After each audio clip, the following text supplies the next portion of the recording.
Alright, here we are for our 5th and final match in our standard league with Mono Green Stompy. I will be on the play here, and, I think this looks good. I'm going to keep this. So far tonight I've been tempted to play Ronus's Last Stand on turn 2, but I think I'm going to curve really nicely from Branch Walker into Jade Light Ranger into hopefully Gear Hulk. And it looks like I could be up against this same deck. So, let's see how this goes. My opponent did not play Atlantawar Elves on turn 1 despite playing a Forest. So that's a good sign. I did get a land off of that, so I have all 5 I need now for the Gear Hulk.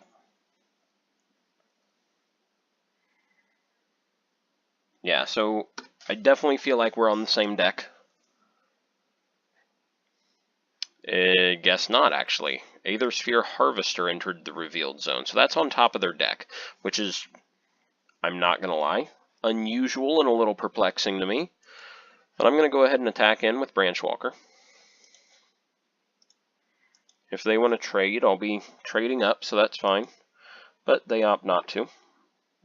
I'll play my land, and then I will play a Jade Light Ranger. Get to explore twice. Looks like I have Resilient Kinra on the top. Now I'm going to keep that on the top so I have the second counter it gets. But then I'm going to throw this in the graveyard. I think, right?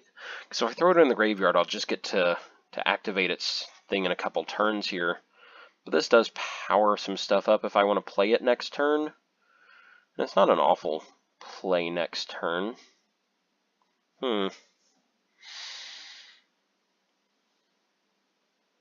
I think I throw it in the graveyard. Alright. And then I'll pass. Next turn I do have the potential to play Ronus's Last Stand, leaving me 3 mana open on turn 5, not being able to play the Gear Hulk, of course.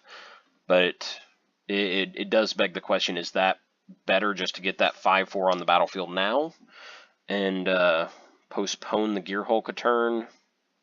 Not actually sure. So I'm just drawing into masses of lands here, unfortunately.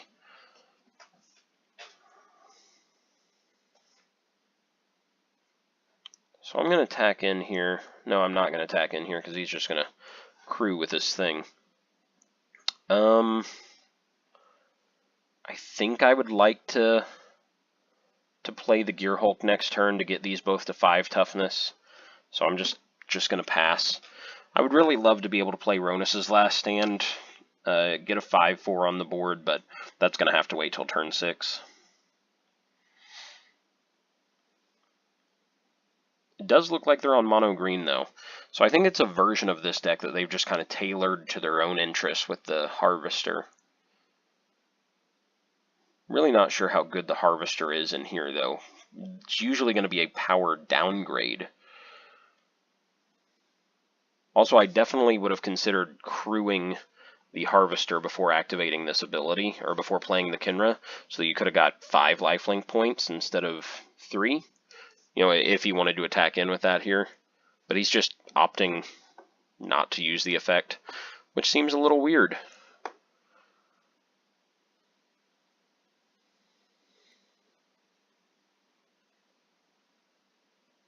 Okay, so there's a Blossoming Defense. Not that that's something I need right now. But I'm going to go ahead and play the Gear Hulk.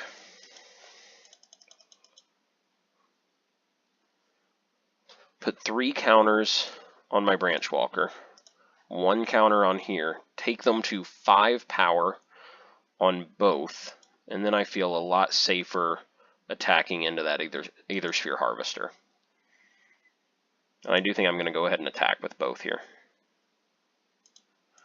Because even if they want to double block one of them, I trade for 2 creatures, which is perfectly fine.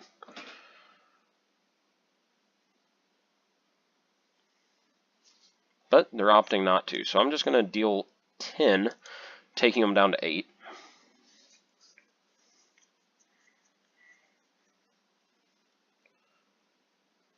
I hate to tell them, but that Field of Ruin's probably not going to do a ton in this matchup against me. Playing a Ronus that can't actually do a whole lot here. Alright, there's a resilient Kinra. That could be good. So at this point in time, I just have to deal 8 damage. If I play the Hashep Oasis and put it on the Gear Hulk, that takes it to 7. Now I'm going to consider this a blocker because, of course, Ronus can crew it. And I'd be getting over for 2 there, but he'd be getting back 3, so he'd be netting 1, and he'd probably be just chump blocking these 2. So if I play this, I can play it and the Kinra this turn. But I can't play Blossoming Defense, and I kind of want to hold up Blossoming Defense.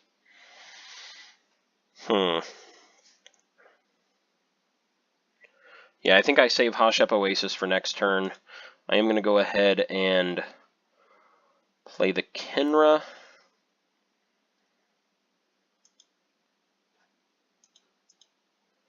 I could activate this Kinra, but I'm getting just as much by having the Blossoming Defense out here too.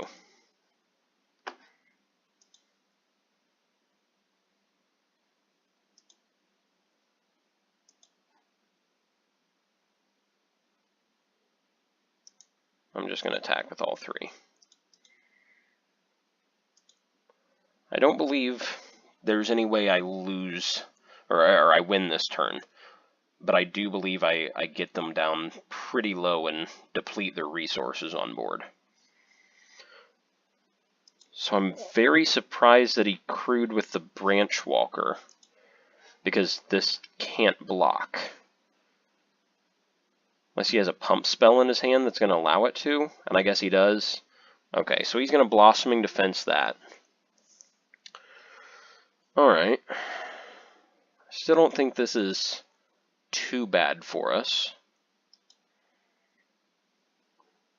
because I can still kill the Harvester.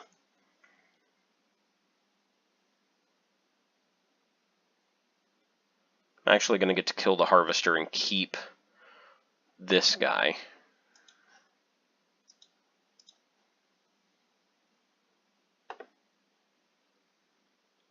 My Gear Hulk will die, but trample over for 1. He's going to gain 5 here, presuming he activates the lifelink. So he's going to net 4. He's going to go up to 12, but he is going to lose 2 of his 3 creatures.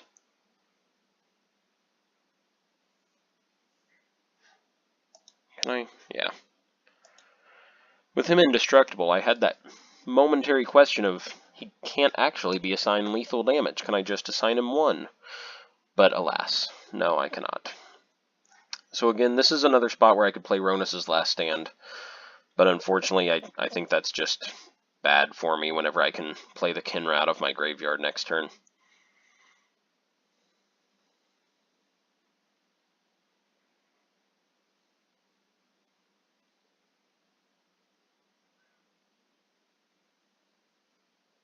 Ooh, Galta. Yikes.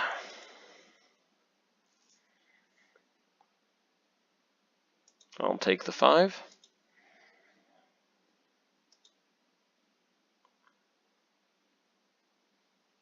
And a Llanowar Elves. A pretty good chump blocker.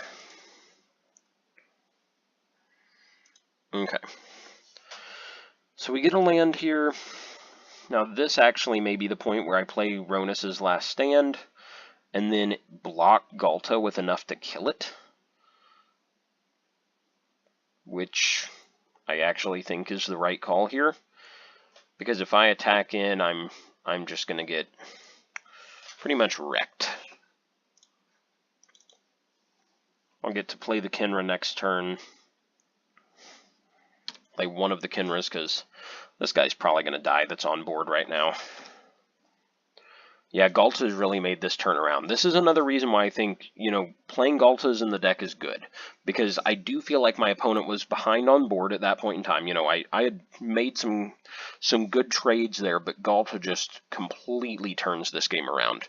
They're going to force me to put 3 very good creatures on it. That's just a lot. And now they're going to put the Galta up to 16/16, presumably. It's going to force me to put all 4 on it and just take this game out of range. Yeah.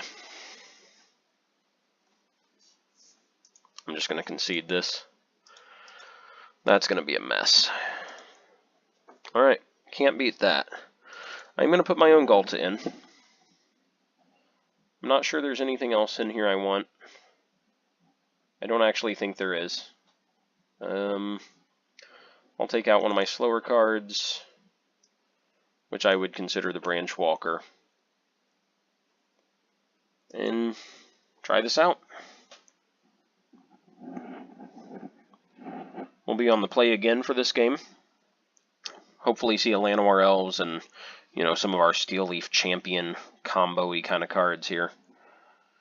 I do think this deck could deal with maybe another Ronus. Ronus has felt very good every time I've played it, so I definitely think there's potential in playing 3 of those here. Okay, so not the hand, exactly the hand I was looking for, but definitely one I'm going to keep. The Elves is just going to ramp me here a lot faster.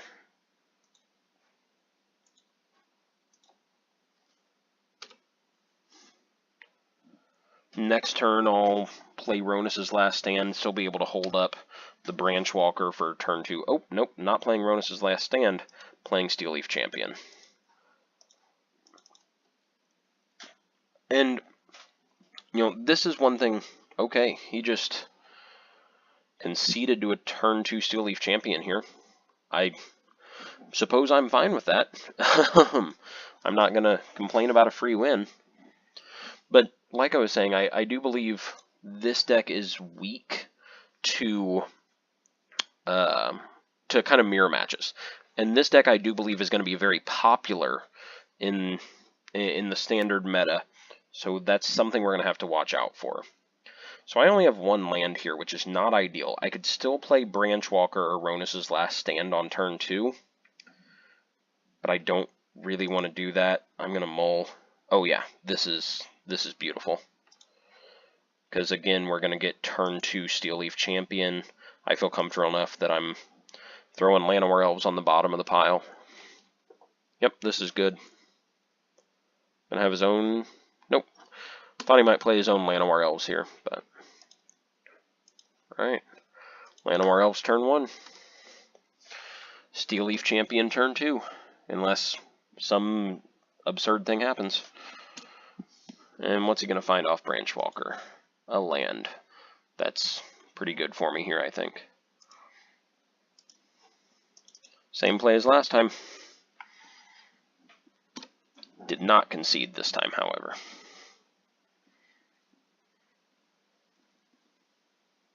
Okay, he's got his own Steel Leaf Champion here. So what I'm going to do is I can play Rishgar,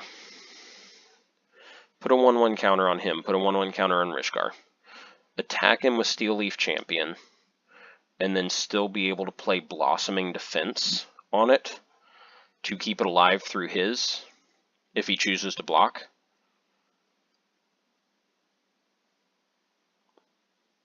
I don't see any situation where he double blocks here, right? If he does double block, I'd rather be able to play both Blossoming Defenses. Blossoming Defense is actually just a bad card in this matchup, and I shouldn't have kept it in. But let's see what happens. Well, I guess he can't double block. Yeah, I think I misplayed this. Probably should have played Rishgar, because Merfolk Branch Walker can't go in front of him. But I am definitely going to be playing Blossoming Defense now. Just get to eat his Steel Leaf Champion. Yeah, I think I just play Rishgar here. Put a counter on Rishgar, put a counter on Steel Leaf Champion. Hopefully get to attack in for just a little bit more next turn, and then next turn I can play Ronus's Last Stand a little bit more comfortably. Okay, so there is Ronus, without the ability to attack or block.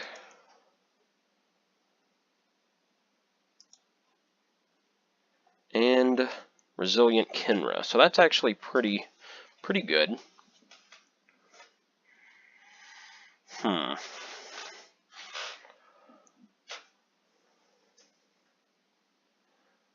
I think I play Resilient Kinra onto the Steel Leaf Champion.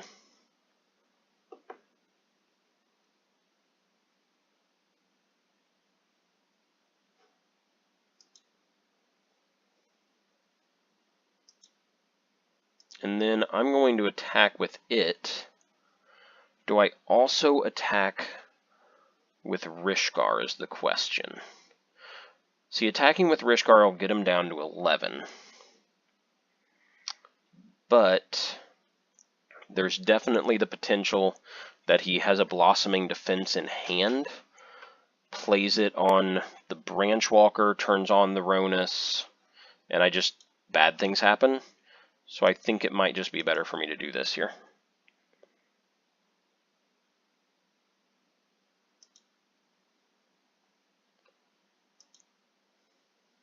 He did go to tap there, which is worth noting. He did not play anything, but he did go to tap. I'm going to go ahead and play Ronus's Last Stand. My land's not untapping, it's not going to be huge, because I will be able to play Blossoming Defense next turn off of the Llanowar Elves.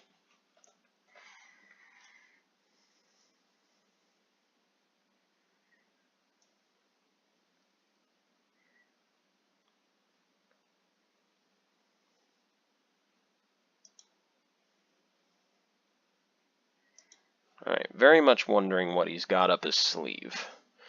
Because it's possibly nothing, but might be something I'm very much not expecting here. So I think I just attack with both these guys. I have the Blossoming Defense in case I need it.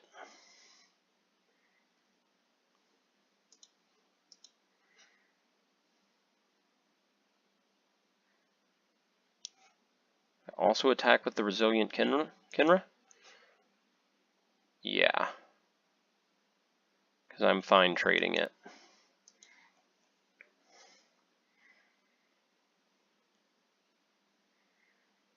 Okay. This didn't cross my mind. I should have seen this happening, because now he can block with Ronus.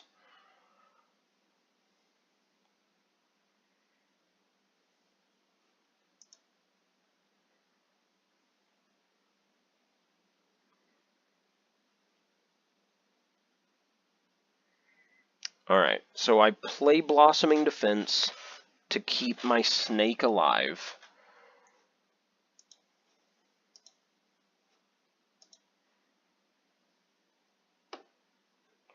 Kill his Branchwalker. And my Steel Leaf Champion's going to die, unfortunately. But next turn I will get to play a Resilient Kinra. Let's see. Okay, so he's got a Jade Light Ranger. If he whiffs on this, he cannot actually block with Ronus. But he did not, unfortunately. So he's going to keep that on top long enough to get the second counter, even though he didn't, shockingly to me.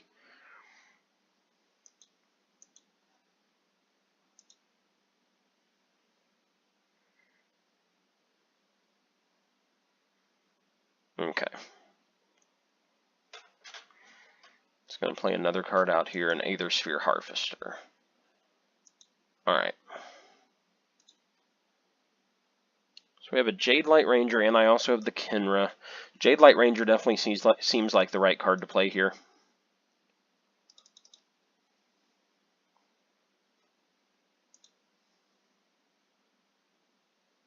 Okay, 2 lands.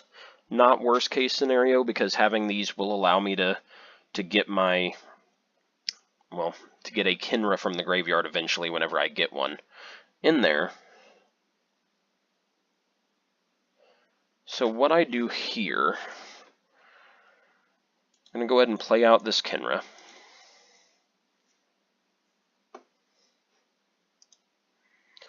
I don't think I'm attacking with anything this turn, so I don't believe it actually matters where I put this. Let's just say there.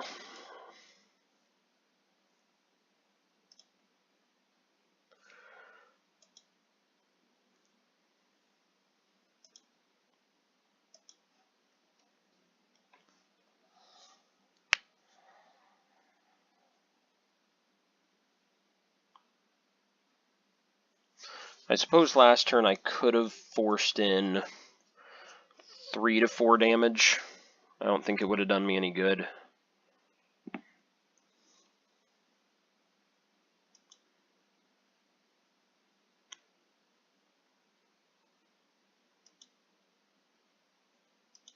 Okay, so he's definitely getting a board presence up. And another forest is not really what I'm looking for.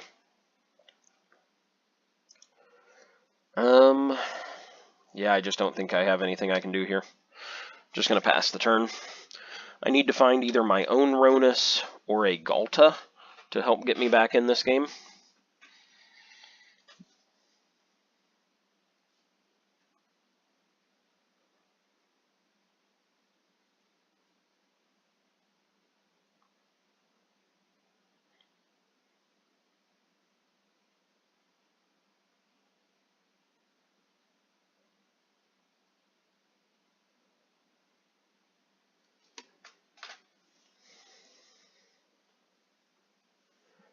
He is in top decking mode now, only 1 card in hand. So we're both kind of in the exact same place, truth be told. If he decides to attack with anything other than his flyer, I will block it with the Kinra, just so I can get it in the graveyard.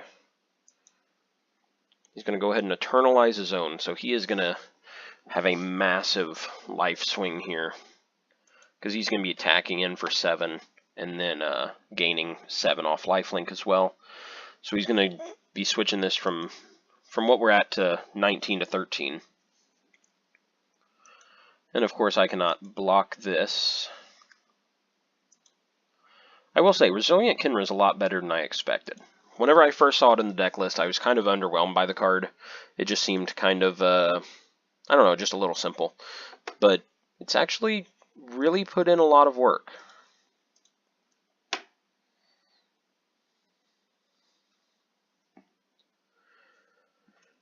Alright, gonna pass the turn over. He's gonna end up getting in for at least another 3 next turn with the Aethersphere Harvester. Gain another 3, go up to 22.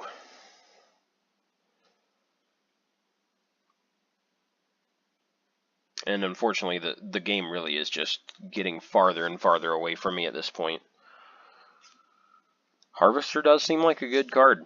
You know, I got to give it to him. This deck needs some reach in terms of the sky, and that's one way to get it. And Nissa Vital Force, that's a cool inclusion. That's something I had not considered at all, but seems pretty good. I always loved its +1. Seems very strong.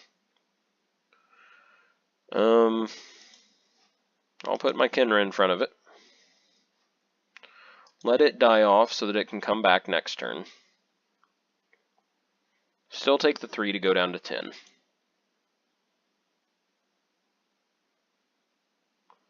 And Blossoming Defense, again, is just not really what we're looking for in this deck, or in this matchup at all. I can put this somewhere, but I truthfully do not believe it matters where it goes.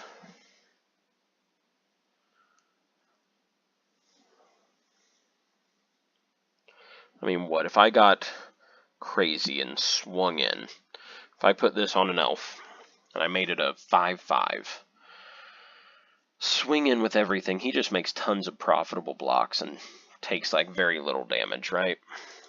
So it's not actually going to get played. He's going to end up getting to chip in for 3 a turn here. And eventually, you know, I'm actually a little surprised he hasn't yet just start activating Ronus on it to give it an additional, what, 2? I think it gives it +2/+0. So he just has 2 turns of attacking in for 5 damage with this Harvester.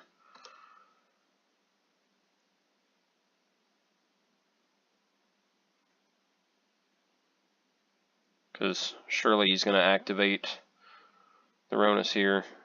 Though he doesn't, and I'm kind of surprised by that. Like, this can...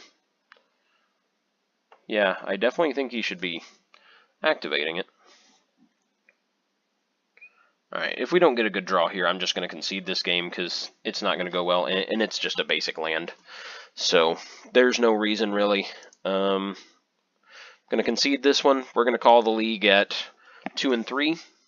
A lot less than I would have liked, if I'm being completely honest. The way this league started out looked really solid. I was very excited for how this deck was looking in those first couple matches, and I still don't think the deck looked bad. Obviously, my sideboard needs to be better. I've talked about that several times throughout these couple videos, but I don't know. I don't know if we ran into some bad luck, some bad matchups, but I feel like this deck can do a lot better than it has. I do think one of the big question mark cards is Ronus's Last Stand, just because it does stop your lands from untapping and causes some awkward turns, but I also believe there's several games I've won today because of that. So while this list does need some refinement, I think it's got a lot of potential, and I will say it is a heck of a lot of fun.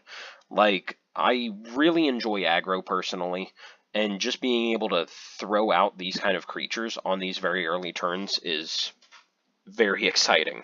So I hope you guys like these videos. I hope you guys enjoyed seeing a preview of what this deck can do. I'm sure I'll be back with it in another league here soon, just because I imagine I'm going to be playing this a lot. So yeah, thanks for watching, guys, and I'll see you next time.